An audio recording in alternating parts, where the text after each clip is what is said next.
Hello you guys, welcome to another episode of I Watched It So You Don't Have To. This series for anyone that's looking for yet another movie review from a stranger on the internet. Maybe one that's gonna help you decide to watch a movie or not. I'm gonna give you my thoughts on this one. Then toward the end of the video, we're gonna talk about where I would rank the 5th installment in the franchise. But first, let's talk about Indiana Jones and the Dial of Destiny. Daredevil archaeologist Indiana Jones finds himself in a new era and approaching retirement. He struggles to fit into a world that seems to have outgrown him, but soon an all too familiar evil returns. Indiana Jones must don his hat and pick up his whip once again to make sure a powerful ancient artifact doesn't fall into the wrong hands. Let's talk about what caught my eye in the trailers, and that's gonna be the de-aging, and I have to say, I kinda wish they didn't.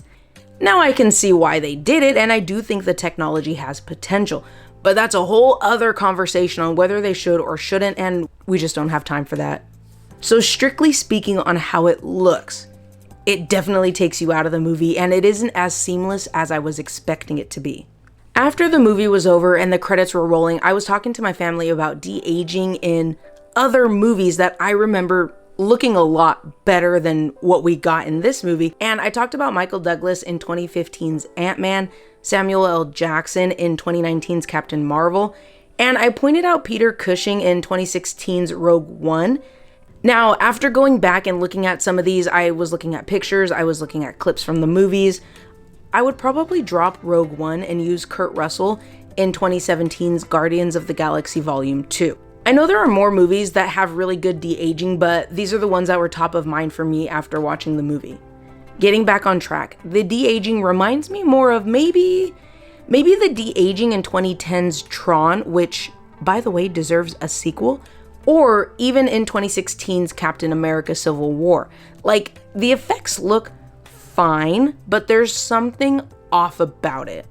It took me out of the movie, you guys, and maybe it was the action, maybe it was how fast the character was moving and how fast the camera was moving.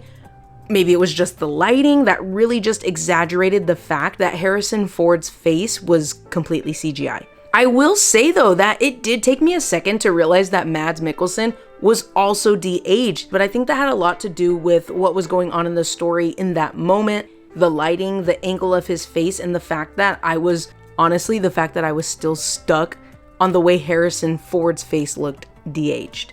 I will say, since we've been talking about this for a minute, that the more his de-aged face was on screen, the more I kinda got over it. Like, it was obvious and not seamless the entire time, but basically my eyes adjusted, but it did take a while to get there. Finally, we're gonna move on. Let's talk about the story. I actually like the story. Now, I'm not talking about the chase and action sequences that maybe went on for a little bit too long, or any of the characters, but just the bare bones. I think it did a lot for the character of Dr. Henry Jones Jr., and I can get into that a bit more, but I don't want to give away too much, so I won't get into it. For what this movie laid out, I really like his character development, and I really love in stories in general when characters are given the opportunity to feel their feelings, and too often, a lot of emotional stuff gets pushed aside or completely ignored. I really like these moments in this movie, but they felt out of place most of the time, and it really had everything to do with what was going on in the scene and the characters that Indy was with when he was having these moments. Let's get into the acting before I start adventuring into spoiler territory. Of course, we're gonna start off with the one and only Harrison Ford as Indiana Jones. I really love this character, and I love his acting in these movies.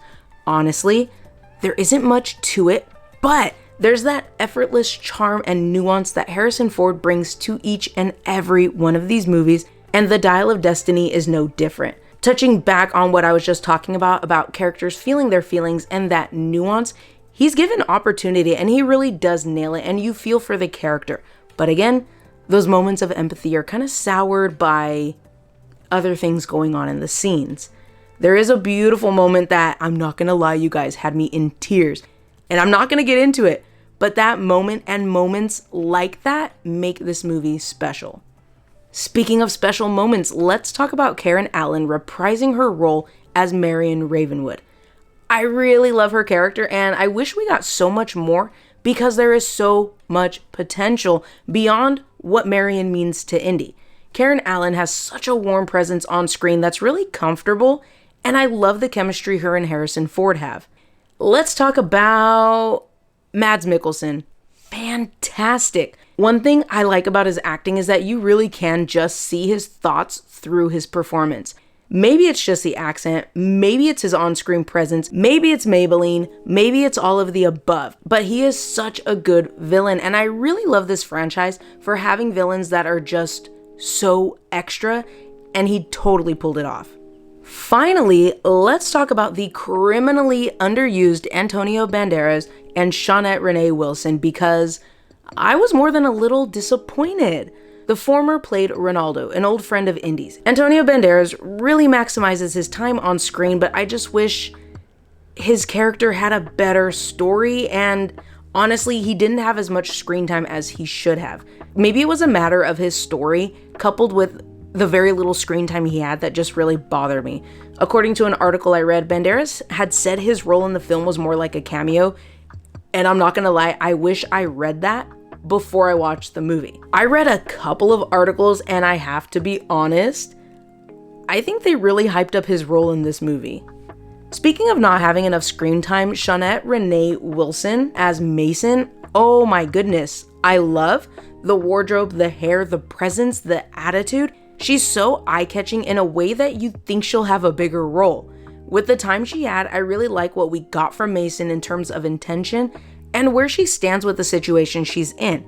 Again, another character with so much potential, and Shawnette really delivers with the time she has on screen. So, I watched it so you don't have to, but was it worth the watch? If you are a fan of the franchise, yes. Now, I'm not gonna say you won't be disappointed, because I was, but it is a movie that does what it does adequately. It ticks the boxes. It's fun, it's got that adventure, it's got problem solving, those puzzles and booby traps. Beyond that, it's got some pretty good comedic moments, it is easy to follow, and it's a solid story. It's not the strongest, but it's solid. If you're looking for the final installment of the Indiana Jones franchise that doesn't feel so final, I had to look it up, and apparently this is the last one. Like I said, doesn't feel like it. If you're looking for a fun adventure film, or if you're eager to see Harrison Ford reprise his role as Indiana Jones, then this one's for you. If you cannot suspend your disbelief, and you really will have to, a lot. If you're expecting this movie to be as good as previous installments or better, if you're expecting for new characters to be fleshed out, or if plot holes just really get to you. Honestly, there are a lot more negative reviews that I saw talking about being in the age of sequels and remakes and bringing back old actors and so on and so on. So if any of that bothers you, then I would look for something else in the genre, or honestly, just watch any of the other Indiana Jones movies. Alright, adventure fans, that brings us to the end of the video. If you're listening on the podcast, thank you very much. Check out the description below for a link to the podcast. If you're watching here on YouTube, leave the video a thumbs up if you like the video, so I know you like the video. Have you seen Indiana Jones and the Dial of Destiny yet? If you saw the movie already, what did you think about it? This is not the movie I wanted it to be, you guys. In my Across the Spider-Verse review, I mentioned I felt like the movie was gonna give more of what the fans want, and honestly, for me personally, what I want is something more reminiscent of the films from the 80s, and that was absolutely not the case.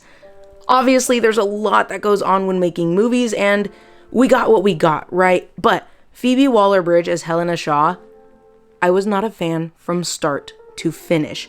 A lot of negative reviews I saw were calling out this character and her acting. Honestly, you guys, I just wanted them to swap out characters. Had they swapped Phoebe Waller-Bridge's Helena Shaw for Ke Huy Quan's Short Round, oh my gosh. Now, we knew we weren't going to get this, but after seeing the movie we got, it would have been so much better. Wan Lee's story is pretty heavy, and the bond that he has with Indiana Jones in the Temple of Doom, I love, but then he just disappears. After we've seen how close they are, it would have been an amazing story to see them reunite. While we're talking about reuniting, I'm sure we all know Shia LaBeouf's history, but if you don't, definitely look into it. I'm not going to talk about it here because that's not what I'm here to talk about. But if you're interested, look it up. But his character Mutt Williams coupled with Wan Lee could have replaced the characters we got. Honestly, recast Shia. With his history, recast him, and this could have been the foundation for a really good story. Speaking of bringing back characters and reuniting, which is something I wish the franchise did a little bit more of, let's rank the movies. As a kid, my favorite movie was The Temple of Doom, and honestly, I respect that. But after rewatching all the movies leading up to seeing The Dial of Destiny, the obvious choice for the #1 spot is The Last Crusade. R.I.P. to the legendary Sean Connery, I absolutely love him. After that, it's The Temple of Doom and Raiders of the Lost Ark. And let's be real, these two movies are honestly interchangeable. They're both that good, but I really love a lot of the elements from The Temple of Doom. Closing out my list is going to be The Kingdom of the Crystal Skull, and finally, The Dial of Destiny. Now I know we've been here for a minute, so I'm going to wrap this up, but if you've been here for a while, then you know that I love aliens and I love character bonds. The Crystal Skulls, the real Crystal Skulls, are so fascinating, and that movie is pretty ambitious, so I really enjoyed rewatching it. It's not as bad as I remember, but it definitely wasn't as good as it could have been. The character bonds between Marion and Indy and their son is what I love about this movie, and an element I wish was explored so much more throughout the franchise. Final thoughts, you guys. I have to say, compared to the original films from the 80s and even The Kingdom of the Crystal Skull, The Dial of Destiny is forgettable, in my opinion, save for a few special moments. But let me know your thoughts on the movie in the comments below. How would you rank the franchise? What did you think about the movie? While you're down there, hit the subscribe button so you don't miss the next movie that I'm going to be watching for you. I did watch The Blackening, and I still have a video planned for that movie for next week. Also, my honey wants to watch 2020's Greenland. Apparently his For You page on TikTok wants him to see that one, so that'll be a podcast exclusive. Jumping back to the theaters, I want to watch Insidious: The Red Door, but I really want to rewatch the previous 4 films because it's been a minute, so I will watch The Red Door when I watch it.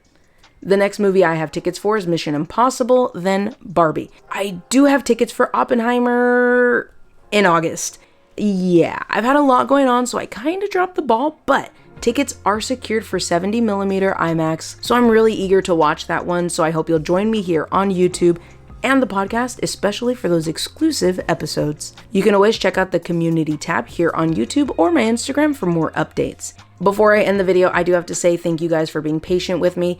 After we went to go watch The Blackening, it was my mom's birthday a couple days later, so I took my family to Universal Studios to celebrate her birthday, and then 4th of July, and then work stress in between, so thank you for being patient with me. As always, thank you for hanging out with me and for watching. You guys, you did it again with the Rise of the Beast video. Thank you so much for all the views on that one. And of course, thank you for subscribing and commenting. All the good vibes really mean a lot to me. You can watch new episodes of I Watched It So You Don't Have To on Fridays.